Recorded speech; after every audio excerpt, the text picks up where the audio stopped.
आज मैं आपके लिए जो रेसिपी लेकर आई हूँ वो ऐसी है कि घर में छोटे बड़ों बच्चों बूढ़ों सबको बहुत पसंद होती है। मैं तो अपने घर में अक्सर इसे बनाती हूँ। बहुत सिंपल सी डिश है लेकिन बेहद स्वादिष्ट होती है। इसका नाम है chilli mushroom paneer with sweet corn. नाम क्या है ये तो इसके इंग्रेडिएंट्स ही हैं, इसलिए नाम पर मत जाइए। बस आज का ये वीडियो बिना स्किप किए हुए पूरा देखते जाइए और फिर मुझे कमेंट करके ज़रूर से बताइएगा कि आपको कैसा लगा। और इसमें यूज़ होने वाली सारी चीज़ें लगभग घर में रहती ही हैं। वही प्याज, टमाटर, शिमला मिर्च, पेपरिका। पेपरिका यानी लाल शिमला मिर्च बहुत आसानी से हर सब्ज़ी की दुकान पर मिल जाती है।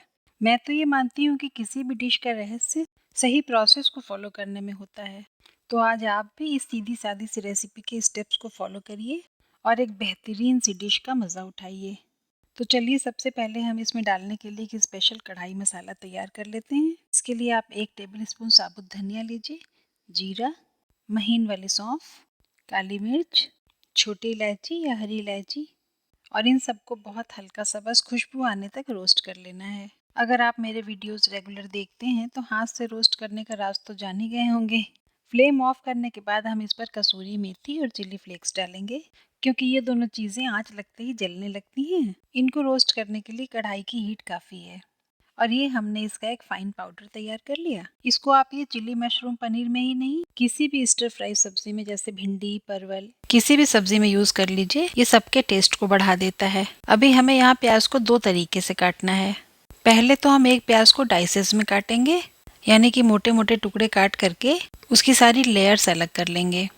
और इसी तरह से हरी, लाल और पीली शिमला मिर्च को भी हम डाइसेस में ही काट लेंगे। यहाँ पर ये प्याज और शिमला मिर्च को डाइसेस में काटने का ये मतलब है कि इससे सब्जी में वेट आता है। सिर्फ ग्रेवी बनाकर पनीर और मशरूम को उसमें डाल दीजिए तो सब्जी में क्या ही दिखेगा। लेकिन ये प्याज, कैप्सिकम और पेपरिका के डाइसेस जब दिखते हैं ग्रेवी में तो दिखने में भी बहुत अच्छे लगते हैं और खाने में भी इनका टेस्ट पता चलता है।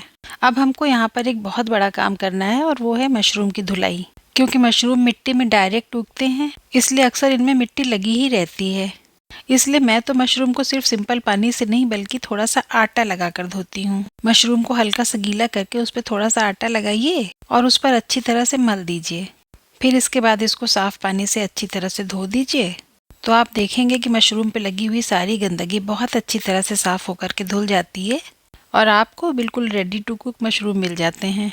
अब चलिए ये जो हमने कढ़ाई मसाला तैयार किया था इसको किसी बोल में निकाल के रख लेते हैं, क्योंकि अब हमें कुकिंग की तैयारी करने के लिए इसमें एक लहसुन, अदरक और हरी मिर्च का पेस्ट तैयार करना पड़ेगा। तो ग्राइंडर धोने की ज़रूरत नहीं है, इसी में सब कुछ डाल के थोड़ा सा पानी डालकर हम एक अच्छा सा पेस्ट तैयार कर लेते हैं। कोई बहुत फाइन पेस्ट नहीं बनाना है। हाँ, इस कढ़ाई मसाले को तो ढक दीजिए वरना सारी खुशबू उड़ जाएगी। जिस कढ़ाई में मसाला भुना था उसको भी हमने बिना धोए आंच पर चढ़ा दिया है, क्योंकि कढ़ाई गर्म थी और कहते हैं ना कि गर्म बर्तन में पानी नहीं डालना चाहिए, अच्छा नहीं होता है। अब हम इसमें थोड़ा सा रिफाइंड ऑयल डालेंगे और उसमें जीरा डाल देंगे। जीरा चटक जाए तो यहाँ पर हम बारीक कटा हुआ प्याज डालेंगे। वो जो प्याज की डाइसेस काटी थी वो अभी अलग रखी हैं, उनका टाइम अभी नहीं आया है। पहले हम ये बारीक कटे हुए प्याज हैं इनको लाल करेंगे और इसके बाद इसमें ये जो अदरक, लहसुन, हरी मिर्च का पेस्ट बनाया था वो डाल देंगे। इसको थोड़ी देर भूनने के बाद अब आप इसमें डाल दीजिए थोड़ी सी हल्दी, धनिया पाउडर और बस अभी इतना ही डालना है। इसको भी थोड़ी देर मिलाते हुए भून लेंगे।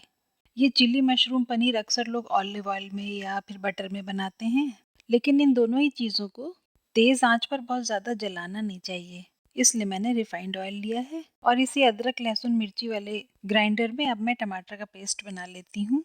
यहाँ पर वो जो देसी वाले लाल टमाटर होते हैं ना वो मैंने लिए हैं। इसमें एक बड़ा अच्छा सा खट्टा टेस्ट होता है और ग्रेवी का कलर भी एकदम लाल हो जाता है। हाइब्रिड टमाटर में पल्प तो अच्छा होता है लेकिन ये वाला खट्टा टेस्ट नहीं आता है। अब चलिए हम इसमें नमक भी डाल देते हैं, अभी तक नहीं डाला था। इसको भी मिक्स कर दीजिए। 2-4 मिनट भून लेने के बाद अब हम इसमें स्वीट कॉर्न डालेंगे जो मैंने पहले से उबाल के रखा हुआ है। ऐसे भी डाल सकते हैं, लेकिन अगर आप कॉर्न को या मटर को एक उबाल दे करके तब ग्रेवी में या सब्जी में यूज़ करें तो फिर उसके गलने का कोई डाउट नहीं रह जाता है। तो कॉर्न डालकर भी इस मसाले को हमने अच्छी तरह भून लिया। थोड़ा ऑयल जब सेपरेट हो जाएगा तब फ्लेम को ऑफ कर दीजिए और इस ग्रेवी को किसी दूसरे बोल में ट्रांसफ़र करके रख लीजिए, क्योंकि इसी कढ़ाई में अब हमको आगे की कुकिंग भी करनी है। और ये जो हमारा सिलिकॉन का स्पैचुला है ना, इसके रहते हमें कढ़ाई को धोने की ज़रूरत नहीं पड़ेगी। इस खाली कढ़ाई में अब हम फिर से थोड़ा सा रिफाइंड ऑयल लेंगे और तेल गर्म हो जाने के बाद से हम इसमें पनीर डाल देंगे जो मैंने पहले से काट कर रखा हुआ है। पनीर को तेल में हल्का सा उलट पुलट करके अब इसी के ऊपर से हम मशरूम डाल देंगे। फ्लेम को हाई ही रखिए और इन दोनों चीज़ों को स्पैचुला से हमें तब तक चलाते रहना है जब तक इनसे निकला हुआ पानी पूरी तरह से सूख न जाए।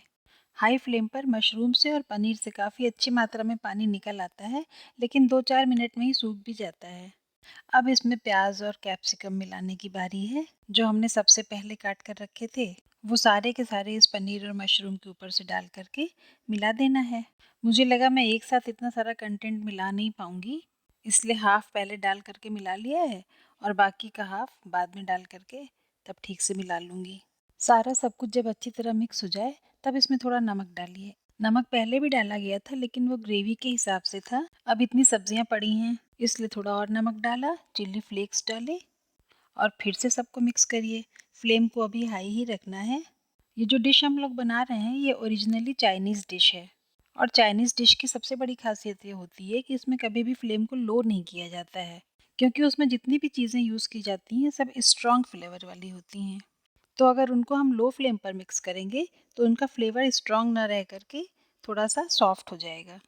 सब कुछ अच्छी तरह से मिक्स हो जाने के बाद अब ये जो हमने पहले ग्रेवी तैयार करके रखी थी वो इसके ऊपर से ऐड कर दीजिए और फिर इसको भी अच्छी तरह से मिक्स तो करना ही करना है। हम इतनी देर से हाई फ्लेम पर काम कर रहे हैं, पानी सूख गया है तो थोड़ा सा पानी डाल सकते हैं। इससे थोड़ा स्पैचुला चलाने में आसानी होगी और सारे मसाले नमक वगैरह आपस में अच्छी तरह से मिक्स भी हो जाएंगे। मैं तो स्पैचुला चलाने के साथ साथ कढ़ाई भी घुमाती रहती हूँ ताकि कम मेहनत से ही कंटेंट की मिक्सिंग अच्छी तरह से हो जाए। इस सब्ज़ी को 2 मिनट तक ऐसे ही पकने दीजिए, फ्लेम अभी हाई ही रखनी है। और अब हम इसके ऊपर से वो स्पेशल मसाला डालेंगे जो हमने पहले बना कर के रखा था। कम से कम 2 टेबल स्पून के बराबर मसाला डालिए और इसको अच्छी तरह से फिर से मिक्स करिए। अब ये हमारी सब्ज़ी लगभग तैयार हो चुकी है, तो अब यहाँ पर आप एक बड़ा सा टेबल स्पून भर के इसमें टोमेटो केचप मिला दीजिए और फिर से मिक्स करिए। अगर ज़रूरी लगे तो थोड़ा सा पानी भी डाल सकते हैं, क्योंकि अब इसको ढक्कन लगाकर थोड़ी देर आपको पकने के लिए छोड़ना है। 2 मिनट का टाइम दीजिए और आपका ये chilli mushroom paneer with sweet corn बिल्कुल तैयार है। फ्लेम ऑफ करने से पहले आप इसमें थोड़ा सा बटर भी डालकर मिक्स कर सकते हैं और अगर नहीं पसंद करते हैं तो स्किप भी कर सकते हैं। बस इसको ताज़ी कटी हुई हरी धनिया से सजा लीजिए और 2 मिनट ढककर इस एरोमा को सर्कुलेट हो जाने दीजिए। और बस अब क्या, इसको सर्व कर लेते हैं। किसी बोल में या प्लेट में निकालिए, ताज़ी हरी धनिया का मुकुट पहनाइए और बटर के चंक्स के साथ टॉपिंग कर दीजिए। वीडियो पसंद आया हो तो लाइक एंड शेयर कीजिए ताकि ज़्यादा से ज़्यादा लोग इस टेस्टी डिश का मज़ा उठा सकें। मेरा चैनल तो आपने सब्सक्राइब कर ही लिया होगा, नहीं किया है तो अब कर लीजिए, क्या ही बुरा है। एक अच्छी सी यमी रेसिपी लेकर फिर आपसे मिलती हूँ। Bye bye and take care.